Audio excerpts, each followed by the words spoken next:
Hi, my name is Kaitlin Calogera. I'm the founder and owner of A Tour of Her Own, a women's history and tourism company based out of Washington, D.C. I'm here today with Joshua Allen Griffith, a writer on the hit new FX show, Mrs. America, which premiered on Hulu on April 15th.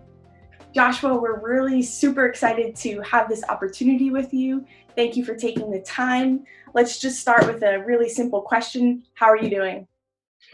I'm great, Caitlin. Thank you for having me. And yeah, it's been great seeing the show come together and finally air. And it's been a nice silver lining, especially these past couple months. Fantastic. Yeah, so let me just note today's date is Friday, May 8th, 2020. So we're sort of still managing the COVID-19 pandemic. And so Mrs. America has been probably 3 weeks now. And so we're on episode 6. So we're about two-thirds of the way there, right? Because there's 9 episodes. Hmm. Perfect. Yeah. So I've really enjoyed it. I think it's been a much welcomed distraction, I guess, during this time, just to be able to have conversations about the show. And there's, really, really large issues happening in the world. So thanks for that. Let's dive into some questions, some behind the scenes look into Mrs. America. So, Joshua, can you tell us what your role in the development of the show is? Yes, I initially was hired on as a researcher. Davi and I first worked together back in 2016 and 2017 on an Amazon series where I was working as a researcher. And she had just started to develop the show and had just sold it to FX around that time.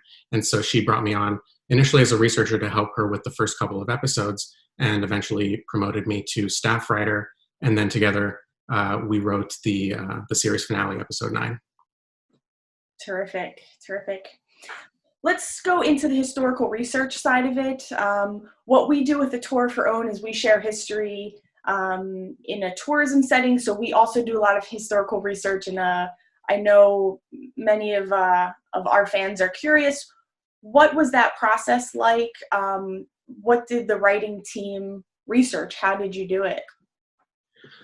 Well, by the time we came into the writer's room, Davi had done a mountain of reading, just tons of books, lots of newspaper clippings, and the writing staff had to sort of catch up so that we can all be talking about the same people and the same events. And so the early days of the room were a lot of heavy research, and I did my best to help synthesize the materials to a certain point. But then at a certain point, it becomes necessary to dive in head first, and I think that's what everybody did, and everybody was super game to do that. And to give you a sense of the sorts of materials, I guess we were reading just so many books, different biographies, autobiographies, memoirs, histories, oral histories, thousands of newspaper clippings on newspapers.com. Last time I was in that account, there were a couple thousand unique clippings, magazine articles that were written by and about our characters, a lot of video content too, like not just documentaries, but also lots of raw footage that we were able to scrape from sort of obscure archival sites. And so getting into some of the less refined video content was also super helpful. And then let's see, in terms of institutions, UCLA's Young Research Library was very helpful. The USC libraries, LA Public Library is also very solid. I did some archival work at the Nixon Presidential Library, and we had a proxy researcher do work for us at the Ford Library in Michigan. And so, yeah, also Davi had spoken with a lot of second wave feminists, a lot of people from Phyllis's world as well, and a Ms. Magazine journalist, and interviewed them. And it was really all hands on deck research situation. Yeah. that, in my opinion, is very apparent in watching the show because, our team is joining in the conversation primarily on Twitter. So after the episodes, you see other people really putting out comparisons. And a lot of the time we see directly from that raw footage you were talking about, whether it was, the debate between Phyllis Schlafly and Betty Friedan or TV interviews, you definitely see the parallels there. So that comes through to the viewers for sure. One more sort of follow-up question with that. How many of the real life figures on the show contributed to the production? Did you interview firsthand characters? We didn't. And I think that's because Davi always knew that this was going to be a show that was told from like many, many perspectives. And I think we talked about it in the room, pretty often. Being beholden to any one person's version of events could have sort of, I think, worked us into a corner where it would have been difficult then to come up with our own point of view on things. And so that was a decision made that, no, we didn't consult any of the living people that our characters are based on. But we were fortunate in that, the 1970s being the not so distant past, all of our characters were prolific writers, memoirists. There was also just an abundance of interview material, video material to go off of that we felt confident, and Davi, being a student of history, felt confident that we could go into it answering many of those questions for ourselves, or else finding the academics or historians that could help us answer them. Yeah.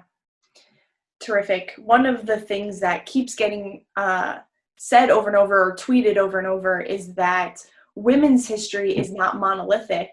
And there's even a line in the show that also says, the African-American experience is not monolithic. And so to see all those different stories sort of separately but threaded together, shows the very many perspectives that you talk about. So again, that definitely comes through.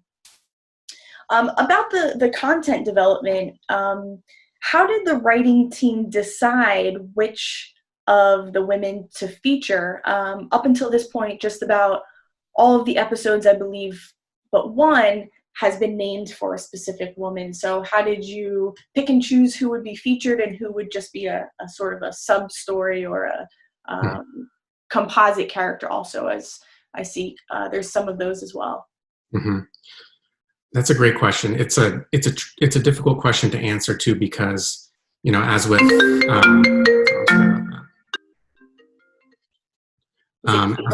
you can answer if it's Kate Blanchett. We'll understand.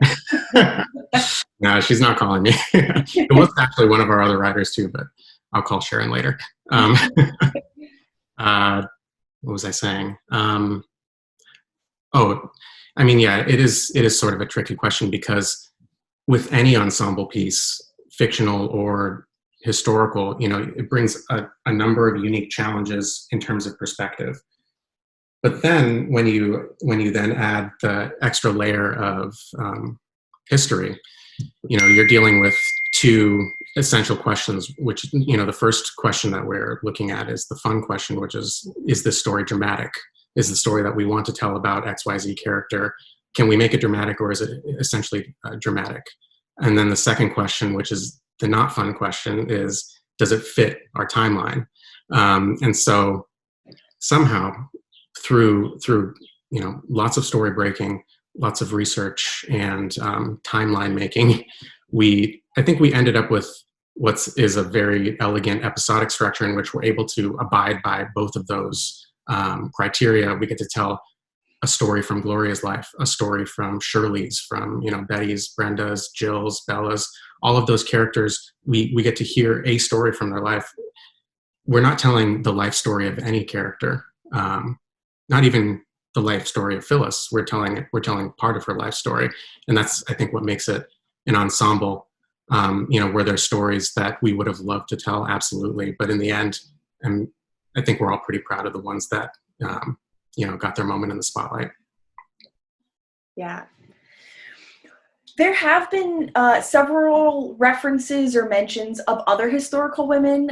So, for instance, Ruth Bader Ginsburg makes a cameo appearance, not the real Ruth Bader Ginsburg, but as a young actress, and Nora Ephron, and even we see the Mary Tyler Moore Show at one point. So, what were the writer's style or philosophy by sort of intricately piecing these other women into the background, or small portions of the episodes? I think it was probably a combination between our collective research and also individual processes. Adding that sort of texture and that sort of subtlety to these sort of historical pieces is, I think, one of the primary things that draws me to them. It's one of my favorite aspects of writing period pieces. And something that we did as a room was in the hallway just outside of our writer's room. There was, as you step out of the door of the writer's room, there was a long hallway that went to all of the different writers' offices. And all the way down the hallway, we pinned up these big poster boards. And each poster board was a year from the chronology of our show. And throughout the course of the room, everybody was assigned a year, and we would go about pinning different movies from that year, or books, or like historical events, weird like exercise trends and pop culture, deaths, births, all of those things. And they start to accumulate so that when a writer goes off to write a script, they can glance at that poster board. They could be doing their own reading into that time period, and like how much of that made it into the show. It's hard to say, but I know for a fact that Mary Tyler Moore was on there, or a certain scene from All in the Family playing in the back of an episode. Like those sorts of things did really leap off those boards and make it into some of the stories. And then I think every writer has their own way of doing it too. Like when I was writing my draft of episode 9.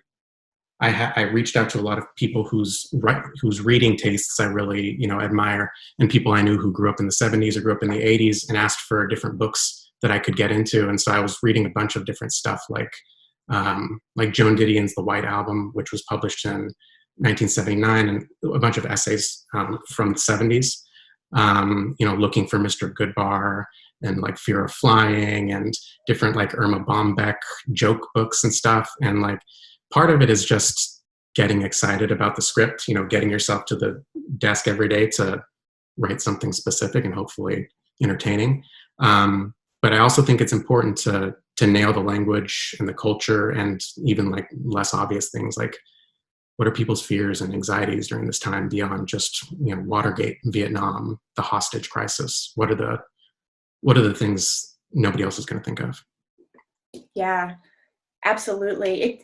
I have felt like, and I have watched every episode more than once, and it really took me almost 2 hours to watch the last episode, because we're stopping as the episode is going, and whenever there's a reference like that. So in episode 6, Jill, we saw, Fear of Flying was being read. So automatically, you stopped it and you're like, I need to know more about this book. And next thing I know, I'm in this sort of YouTube research session that is just takes me somewhere else.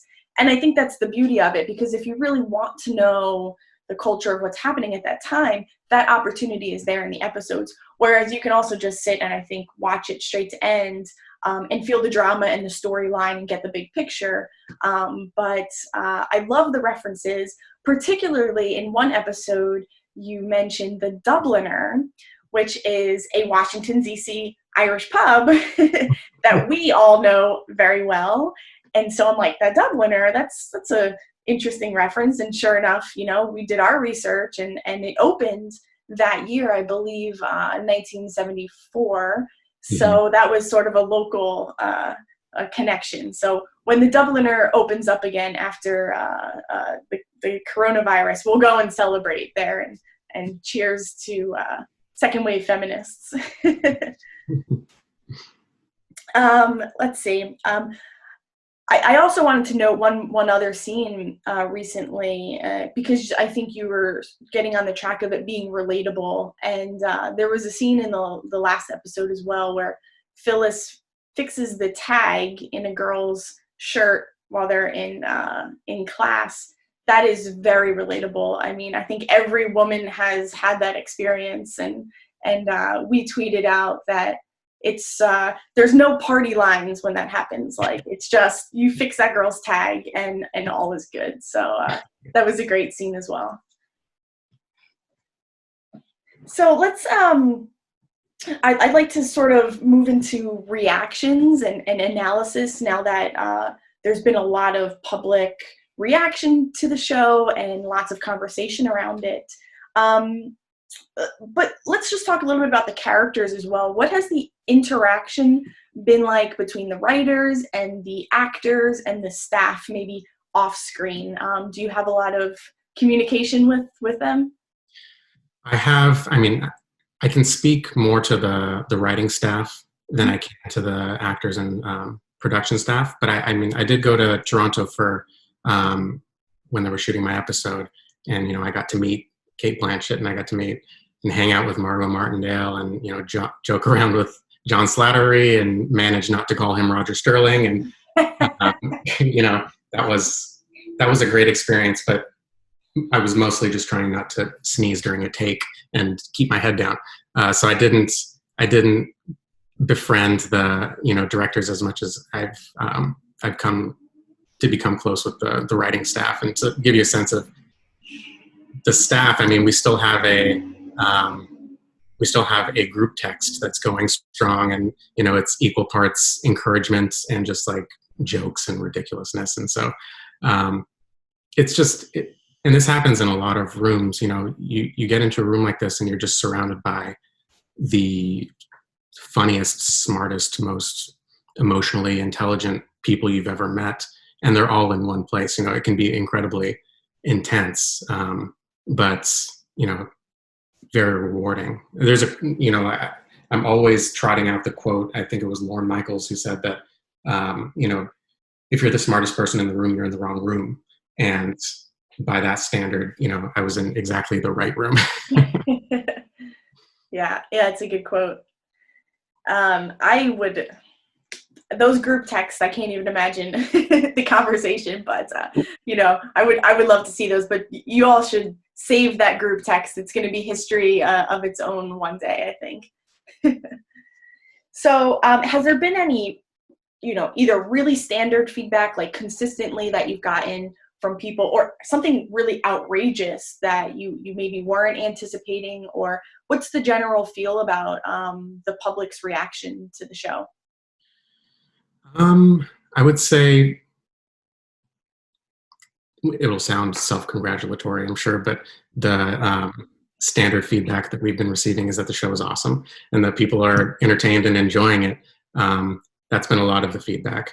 In terms of outrageous feedback, I'm not on Twitter very much, so I maybe miss out on some of that stuff. But I guess something that has been said that isn't so outrageous, but it made me think, which is that some people feel that Phyllis was portrayed in too sympathetic a light, and I would encourage those people to watch the entire series and to get to the end and to see if that and to reconsider that question. But also, I don't really think we should set out to write any character in a two-dimensional way. And it got me to thinking about just simple storytelling techniques like injustice. Seeing a character experience injustice, it evokes almost always a very powerful reaction from an audience, whether it's Joaquin Phoenix as the Joker being bullied and somehow feeling sympathy for him, even though we know that he's a murderous, insane person, or a more subtle version of that, which is Phyllis being asked by Barry Goldwater to take notes. That's still, that is a level of injustice. And even though she denied her entire life that she was a victim of sexism, and indeed, made it her life's work to defend it as an institution, it's interesting and it's emotional to see her as a victim of sexism as well. And I think it results in sympathy. So, it's a complicated question, too sympathetic, not sympathetic enough. But I do think it's interesting to tell those stories and to see how much you can get people to feel. Yeah. Yeah, absolutely. There are lots of emotions all throughout the show. And I would just echo to anybody that's watching what you just said about, watch it all the way until the end. Because I know just 6 episodes in now, my own personal reactions to certain characters has really been a bit of a roller coaster because I think the writers did a great job showing different sides and sometimes you're rallying behind them. And then sometimes you see this injustice and you're sort of like, oh, it pulls you back a little bit, and it makes it feel really real and complex. And I really look forward to seeing the end, of the show and how it all does come together. But either way, it really has been a beautiful emotional roller coaster in that we feel all of the feels and think also. You really have to think while you're watching it and question. So I look forward to episodes 7, 8, and 9 coming up. This is a little bit of a personal question for you, but or broadly if you choose to answer it that way. But did you discover any aspects of women's history or the female experience that were particularly eye-opening in your research or writing that you might not have known before? To be totally honest, and it's embarrassing to admit, even though I had heard of historical figures like Gloria Steinem and Betty Friedan, I had not heard until I started working on this show of Shirley Chisholm or Bella Abzug or met most of or Phyllis Schlafly. I just had not heard of them, and maybe that's too simple an answer, but I think it's very potent, and it made me feel embarrassed that I hadn't, because I like to think of myself as well-read and a student of history. But I think the reality is that a lot of times when we're taught, world history, we're really taught European history. And when we're taught American history, we're taught, we're given the highlight reel. And a lot of stories get left out. And so this has been as much a learning experience for me as it has been just a professional experience as well. So it was a history lesson to it, for sure. And the writers like to joke that in addition to all of the history that we've learned, we've also all gained like a minor in women's studies too. Yeah. Yeah, our team of tour guides can very much relate to what you're talking about. Just to give a little bit of background about a tour of her own, and I know you and I have talked about this, but just for anyone that might not be as familiar, we bring tourists to a lot of the sites in Washington, D.C., the United States Capitol, and so a lot of our commentary is about government and protests and rallies and marches certainly meet in Washington, and of course our presidents. And the reason that I started a tour of her own was because I really at some point was questioning, hold on a second, there are people being left out of the traditional narrative, and Mm-hmm. women certainly were part of that. We were constantly talking about presidents, but not so much about the first ladies. And now that I know more about the first ladies, I'm like, wow, a lot of the time they were actually the ones doing a lot of the work sort of behind the scenes. Not to take anything away from presidents or other, men in these positions, because all of that history is important. But understanding those connections is essential to understanding where we come from and where we could possibly be going. So I think that there are probably many people that echo what you said about never having heard about many of these second wave feminists. Myself, I've never heard of Jill Ruckelshaus, to be honest. And that last episode was mind-blowing, and I loved it. And it was just so enlightening to understand her personally, but also when you take her political affiliation, and just see the conversation between her and Phyllis is also enlightening. So it is important that we all work together and share women's history. So thank you for to doing that, because we really appreciate it and respect it. And I think we have, I've asked you all the things, so we can sort of wrap it up. Is there anything else that you want to say or add to this conversation? Well, I I do want to add that I was looking at your website, and I saw that you have a First Ladies tour, and I was going to mention to you that the next time we're in DC, that would be the one that I think I'd probably want to sign up for after working on this show and learning about Betty Ford and Rosalind Carter and all of the First Ladies from this era. And I was thinking back to the last time my wife and I were in DC was in April 2013, and we arrived in town on the same day as the Boston bombing. And it was the most surreal experience being in town when the Capitol was in a lockdown. We couldn't get near the White House. We couldn't get near the Capitol building. And we've been wanting to get back to DC. And so, not just with everything that's happened in our country's history since 2013, but also everything that, she and I have learned about American history since then. I think we'll have plenty of stuff to check out.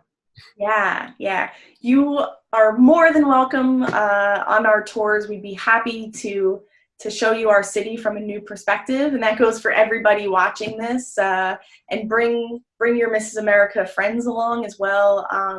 And let's keep sharing this history. Let's keep traveling once the time is right and we can do it safely, and keep learning. And again, from the team at A Tour of Her Own, to you, Joshua, and the staff at Mrs. America, thank you so very much for sharing a story that is important, and please continue to share it and do the good work. Thank you, Kaitlin. It was fun.